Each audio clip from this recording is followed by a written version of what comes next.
Alors, voici la correction du travail où il fallait noter les chiffres qui venaient après, ceux que je vous avais nommés.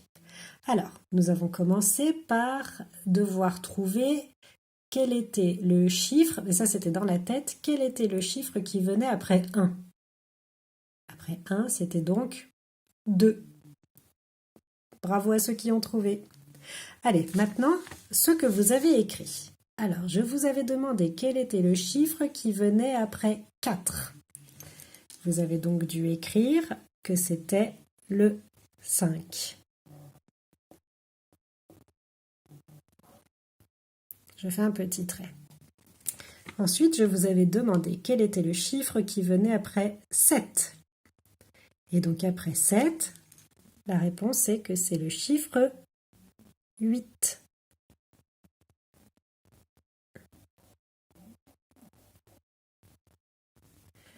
Ensuite, je vous avais demandé quel était le chiffre qui venait après 9. Et donc, après le 9, vient le numéro 10, 1, suivi d'un 0. Et je ferme. Ensuite, quel est le chiffre qui vient après 5? Et donc, après 5, vient le numéro 6.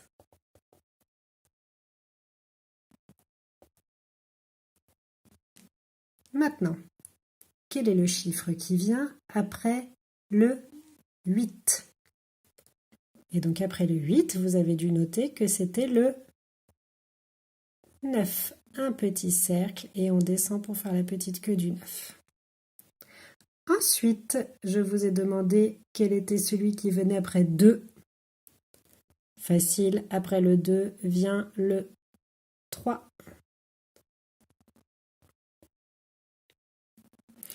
Ensuite, je vous ai demandé quel chiffre vient après le 6. Quand on compte, après 6 vient le 7. Un trait horizontal, un trait oblique et un trait qui coupe. Ensuite, un peu plus difficile. Qu'est-ce qui vient après 10 quand on compte? Après 10, c'est le numéro 11. Est-ce que vous l'avez écrit de la bonne façon?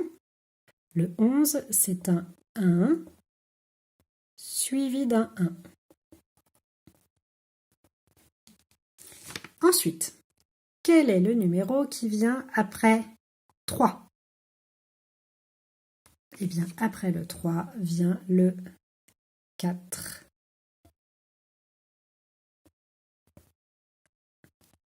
Ensuite, les deux plus difficiles pour terminer, qu'est-ce qui vient après 11? Et donc, après 11 vient le 12. Un 1 suivi d'un 2. Et qu'est-ce qui vient après 12? Après 12, vous avez dû noter que c'était le 13. Un 1 suivi d'un 3. 13. Allez, on va relire tous les chiffres et les nombres que vous avez trouvés. Donc vous avez trouvé le 5, 8, 10, 6, 9, 3, 7, 11, 4, 12 et, comment s'appelle-t-il celui-là? 13. Très bien, bravo les enfants.